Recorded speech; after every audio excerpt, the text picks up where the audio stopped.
आप सभी को जय मसीह की। आज परमेश्वर के वचन में आप सभी का स्वागत है। परमेश्वर पिता आज अपने वचनों के द्वारा आप सबको बहुत ऐसे आशीष को दे। पिता परमेश्वर आज अपने वचनों के द्वारा आपसे बोले और बातचीत करे। आज हम लोग यिर्मयाह 9वां अध्याय उसके 6वें पद को पढ़ेंगे और उसके बारे में हम लोग कुछ बातों को सीखेंगे। और परमेश्वर आज अपने प्रिय लोगों को कुछ बातों को बताना चाहता है जो उनके जीवन के लिए बहुत ही महत्वपूर्ण है, उनके जीवन के लिए बहुत ही ज्यादा जरूरत की बातें हैं, क्योंकि कई बार इन्हीं कारणों से उनका जीवन नाश हो जाता है। इसलिए आज कृपा करके परमेश्वर के इस वचन को बड़े ध्यान पूर्वक सुने, ताकि आने वाले समय में परमेश्वर आपको इन वचनों के द्वारा जय को प्रदान करेगा। निश्चय ये वचन आपके जीवन के लिए लाभदायक है, इसलिए परमेश्वर ने इन वचनों को दिया है। हम लोग यिर्मयाह 9 अध्याय उसके 6 में इस प्रकार से लिखा है, तेरा निवास छल के बीच में है, छल ही के कारण वे मेरा ज्ञान नहीं चाहते। यहोवा की यह वाणी है। और परमेश्वर अपने लोगों से कहना चाहता है, जिस वर्तमान समय में आप और हम जी रहे हैं, ये ऐसे स्थान है जहां लोग छली हैं, लोग ठगने वाले हैं, लोग बुराई को करने वाले हैं। और परमेश्वर का वचन इस प्रकार से कहता है कि वे एक दूसरे को ठगेंगे और सच नहीं बोलेंगे। उन्होंने झूठ बोलना क्या किया है, सीख लिया है, और कुटिलता ही के लिए वो परिश्रम करते हैं, कुटिल काम करने के लिए वो परिश्रम करते हैं। और तेरा निवास छल के बीच में है, परमेश्वर बोल रहा है। और छल के कारण वो मेरे वचन को नहीं सुनना चाहते, छल के कारण वो मेरा ज्ञान को रखना नहीं चाहते। और यह यिर्मयाह का भी एक बिलाप की ये प्रार्थना है। और यिर्मयाह इस प्रकार से बिलाप कर रहा है 9वें अध्याय में, और वो कह रहा है कि भला होता कि मेरा सिर जल ही जल और मेरी आंखें आंसुओं का सोता होती, कि मैं रात और दिन अपने मारे हुए लोगों के लिए रोता रहता। भला होता कि मुझे जंगल में बटोहियों का कोई टिकाव मिलता, कि मैं अपने लोगों को छोड़ करके वहीं चला जाता, क्योंकि ये सब बेबिचारी, वे विश्वासघाती समाज के लोग हैं। और यिर्मयाह एक बिलाप को कर रहा है कि बहुत सारे लोग आज विश्वासघात के कारण, बहुत सारे लोग आज बेविचार के पापों के कारण आज अपने जीवन को क्या करें, नाश करें। और ये सिर्फ शारीरिक बेविचार नहीं, परंतु एक ऐसा बेविचार है जहां लोग एक के साथ विश्वासघात को कर रहे हैं, एक के साथ ईमानदारी का जीवन भी नहीं जी रहे।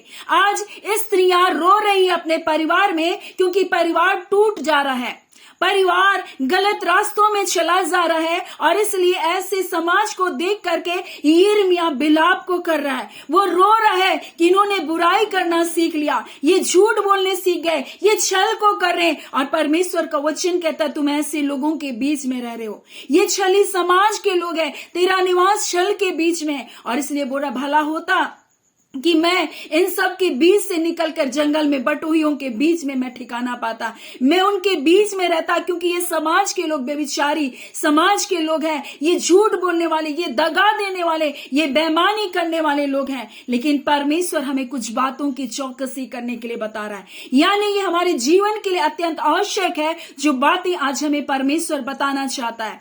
यहाँ इस प्रकार से एक चौकसी के बारे में लिखा है जो हमको मिलता है यिर्मयाह 9 उसका 4 में, अपने संगी से तुम चौकस रहो। यानी अपने मित्रता, जो सगे मित्रता है, जिसको आप सारा सीक्रेट बता देते हैं, आप अपने दिल का सारा भेद खोल करके ऐसे लोगों के पास आप रख देते हैं, उनसे तुम चौकसी करो। सब कुछ सब कोई को मत बताओ। और कई बार अब जब सब कुछ सब कोई को बताते हैं, वो अपने सजेशन को, अपने सुझाव को आपके ऊपर क्या करता है, डालता है, और उसके प्रभाव के कारण कई बार गलत निर्णय को लेते हैं। इसलिए परमेश्वर कह रहा है कि तुम अपने अपने संगी से भी चौकस रहो। फिर आगे कहता है, अपने अपने भाई पर भी भरोसा ना रखो, क्योंकि सब भाई निश्चय अड़ंगा मारेंगे और हर एक पड़ोसी लुतराई करता फिरेगा। कई बार सारे सीक्रेट को हम सब कोई को बताते हैं। इसलिए परमेश्वर का वचन हमें कुछ बातों को बता रहा है।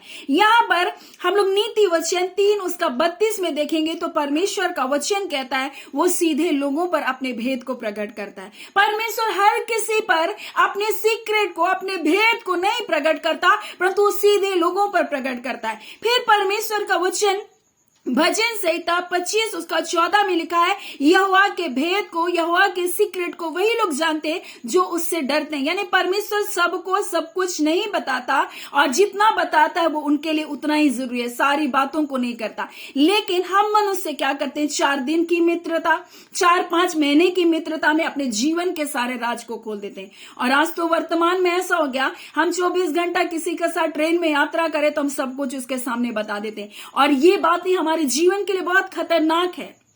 और कई बार हम अपने जीवन में मनुष्य के ऊपर भरोसा करते हैं, और इसलिए बोल रहा है कि भाई पर भी भरोसा मत करो, क्योंकि भाई भी क्या करेगा, एक दिन अड़ंगा मारेगा। फिर वो कहता है कि पड़ोसियां भी लुतराई करते फिरेंगे, यानी आपकी बातों को जानकर 10 जगह वो क्या करेंगे, बताते फिरेंगे। यानी परमेश्वर कह रहा अपने जो भी भेद हैं, अपनी मन की सब बातों को सबके सामने मत बताया करो, क्योंकि जब झगड़ा होता है तो पराही आपका भेद को दूसरे के सामने खोल देते हैं। और इसलिए परमेश्वर हमें अपने वचन के द्वारा कुछ बातों को बताना चाहता है, जो हमको मिलता है दूसरा राजा उसका 20 अध्याय को हम लोग जब देखेंगे 12 से, तो यहां इस प्रकार से लिखा है, जो बेबीलोन का राजा था, जिसका पुत्र बलदान का पुत्र जो था, वो बेबीलोन का जो राजा था, वो हिजकिय्याह का रोगी होने का चर्चा को सुन करके उसके पास एक लेटर को, एक पत्र को और कुछ भेंट को उसके पास भेजा।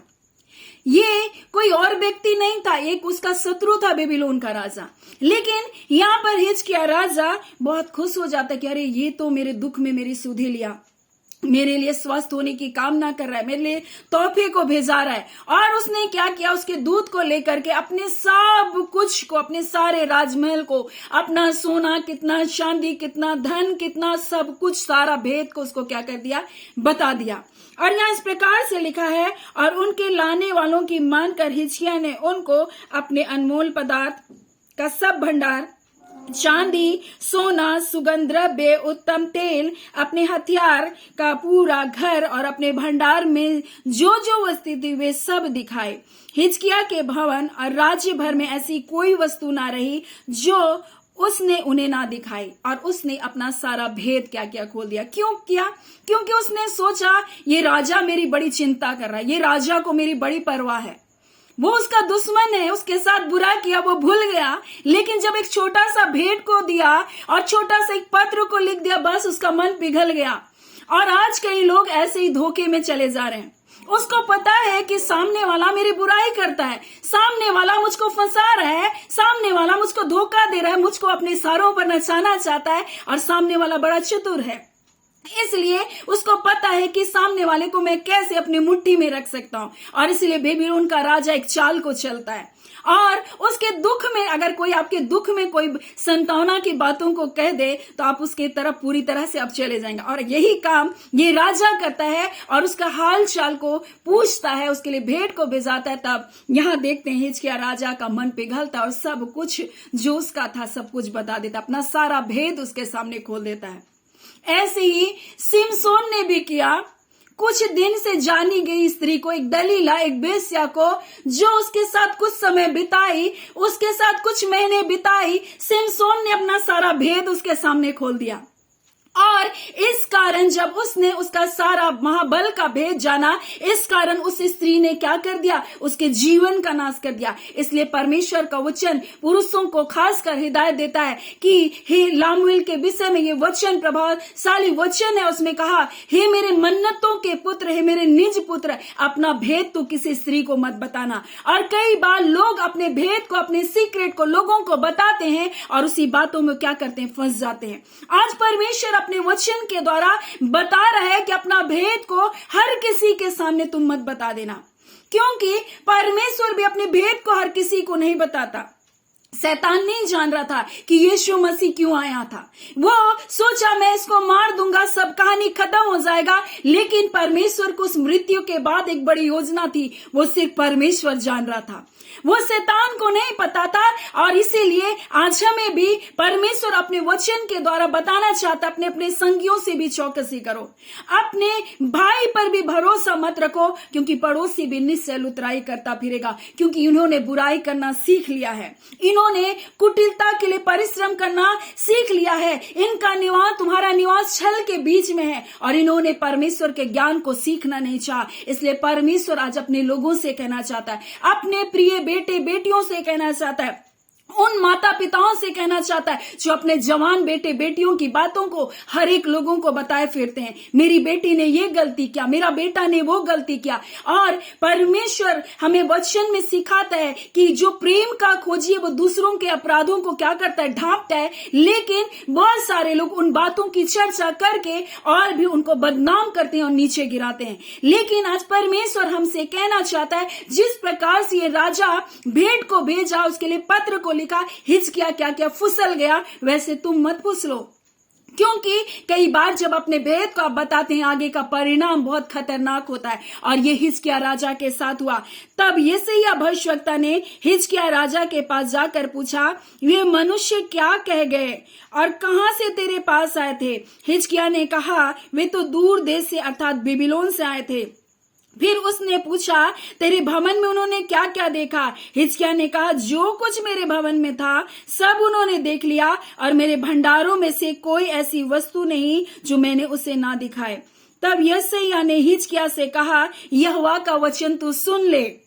ऐसे दिन आने वाले हैं जिनमें से जो कुछ तेरे भवन में है और जो कुछ तेरे पुरखाओं ने रखा हुआ है आज के दिन तक तेरे भंडारों में है, वह सब बेबीलोन को उठ जाएगा। यहोवा यूं कहता है, कोई वस्तु बची नहीं रहेगी। और यहाँ पर इस प्रकार से वो सब कुछ आने वाले समय में बेबीलोन में लूटा चला गया। सब कुछ, मंदिर के सारे पात्र, सब कुछ को लूट करके क्या क्या बेबीलोन का राजा लेकर के चला गया। क्यों? क्योंकि उसने अपने दुख में सोचा वो मुझे मरहम पट्टी लगाने आया, मेरे दुख में मुझे संतावना देने आया। नहीं, वो आपको लूटने के लिए, भेद लेने के लिए आया है। इसलिए कभी भी अपने भेद को किसी के सामने ना खोलें। और परमेश्वर का वचन हमसे बता रहा है, इसलिए तुम अपने अपने संगी से भी, अपने सबसे निकट वालों से भी तुम क्या करो, चौकसी को बनाकर रखो। अपना सारा भेद को किसी को मत बताना। ऐसा करके परमेश्वर आज अपने लोगों को बताना चाह रहा है। और परमेश्वर पिता ये बातों को बता रहा है कि तुम्हारा निवास ऐसे कुटिल लोगों के बीच में है। ये विश्वासघाती लोग हैं, इन्होंने झूठ बोलना सीख लिया। इसलिए तुम भी क्या करो, कबूतर के समान भोले बनकर रहो, लेकिन सर्प के समान एक चतुराई भी अपने अंदर में रखो कि हर बात को, हर डिटेल्स को, अपने बच्चों के बारे में, अपने पति के बारे में, अपने घर के बारे में, सब कुछ सब कोई को मत बताओ। अपने रिश्तों के बारे में, अपनी लड़ाई के बारे में, अपनी झगड़े के बारे में, अपने पति की हर एक छोटी छोटी बातों को कई लोगों के सामने रखते हैं। कई पुरुष अपनी पत्नी की बातों को सब लोगों के सामने रखते हैं। लेकिन नहीं, परमेश्वर कहता अपना भेद किसी के सामने मत खोलना।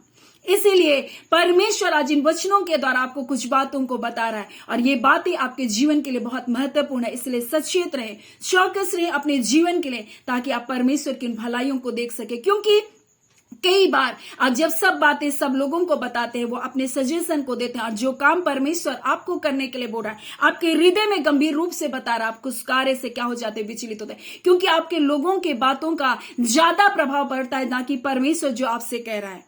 इसलिए परमेश्वर आज इन वचनों के द्वारा अपने प्रिय लोगों को बहुत ऐसे आशीष को दे। आमीन। आइए हम प्रार्थना करेंगे। धन्यवाद देते हैं प्यारे पिता, हम आपके स्तुति, बड़ाई और प्रशंसा करते हैं खुदावन परमेश्वर। आप महिमा के योग्य, आप प्रशंसा के योग्य हैं पिता। खुदावन परमेश्वर, आप सचमुच अपने प्रिय लोगों से बहुत प्रेम करते हैं खुदा, और आप भी पिता अपने भेद को उन लोगों पर प्रकट करते हैं पिता जो आपके विश्वास योग्य लोग हैं प्रभु, जो सीधे हैं परमेश्वर, जो आपसे डरते हैं पिता। आप ऐसे लोगों पर ही अपने भेद को प्रकट करते हैं, सब पर नहीं। खुदावन परमेश्वर पिता, इन वचनों के द्वारा जो आज शिक्षा के रूप में अपने प्रिय लोगों को दिया पिता, अपने जीवन को जांचने पाए। हाँ पिता, कहीं ये भी तो अपने सब बातों को सब लोगों को तो नहीं बता रहे, अपने परिवार के छोटे छोटे मसलों को तो सबको नहीं बता रहे खुदा। इसलिए पिता, ये अपने जीवन में सचेत और चौकसी करने वाले बन सके आपके बेटे और आपकी बेटियां। खुदावन परमेश्वर, जो लोग रोग में है, बीमारी में है, दुख में पिता, आज यीशु आपके नाम से चंगाई को पाए। जो लोग पैरालिसिस के बिछौने में पड़े हैं, बीमारियों के बंधन में बंधे, आज यीशु नासरी के नाम से प्रभु जी, हाँ खुदावन परमेश्वर, इनके पांव उनके बिछौने से बाहर आने पाए खुदावन यीशु के नाम से, इनके टांगों में, इनकी हड्डियों में बल लाए यीशु के नाम से, पवित्र आत्मा की सामर्थ के द्वारा ये अपने बिछौने से उठ खड़े होने पाए। तमाम बंधन बंधुआई की आत्मा टूटे यीशु के नाम से। खुदावन परमेश्वर, ये वचन को क्लेम कर सके, अपने लिए अंगीकार कर सके, कह सके कि यीशु आपने मूल्य को चुकाया। जैसे खुदावन परमेश्वर आपने मपीबोशेत के ऊपर अनुग्रह के बारे में बताया, अपने हाँ पिता यूनातान के कारण दाऊद ने जैसी करुणा किया परमेश्वर से, हाँ पिता परमेश्वर की सी प्रीति को दिखाया, वैसे खुदावन परमेश्वर आज वही प्रीति आपके बेटे के कारण परमेश्वर इन लोगों के जीवन में आने पाए, इनके पाप, इनके अपराध, इनके गुनाह क्षमा किए जाए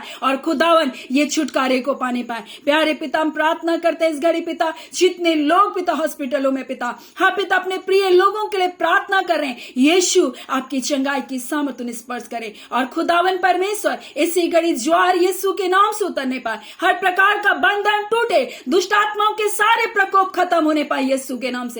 खुदावन परमेश्वर अपने प्रिय लोगों का जय छुटकारे को दे रहे हैं, आपका धन्यवाद करते हैं। आज के सुंदर दिन के लिए पिता आपका धन्यवाद, आपकी अद्भुत आशीषों के लिए पिता आपका धन्यवाद। खुदा ने आपने जय छुटकारे को दिया, अपने लोगों को पिता अपनी शांति से परिपूर्ण कर दिए, आपका धन्यवाद। एक एक के कार्य में पिता आप आशीष को दीजिए, बरकत को दीजिए, इनके बिजनेस को पिता फलवंत कीजिए खुदावन परमेश्वर। हाँ खुदावन परमेश्वर, और जितने भी दुष्टों ने योजना बना कर रखी है प्रभु, हर एक गड़बड़ी को प्रभु, जिनके परिवारों के लिए प्रभु, आज हम यीशु के नाम से उसे कनेक्ट करते हैं। सारी योजनाएं जो शत्रु ने बनाया है, जो आपके मार्गों से दूर लेने के लिए, हम सारे बॉन्डेज को तोड़ते हैं यीशु के नाम से।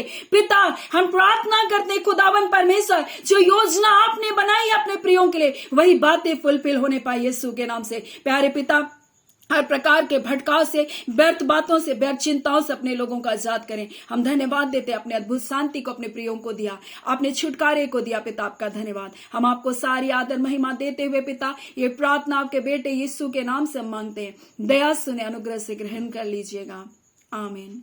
परमेश्वर पिता आप सबको बहुत ऐसे आशीष को दे, आमीन।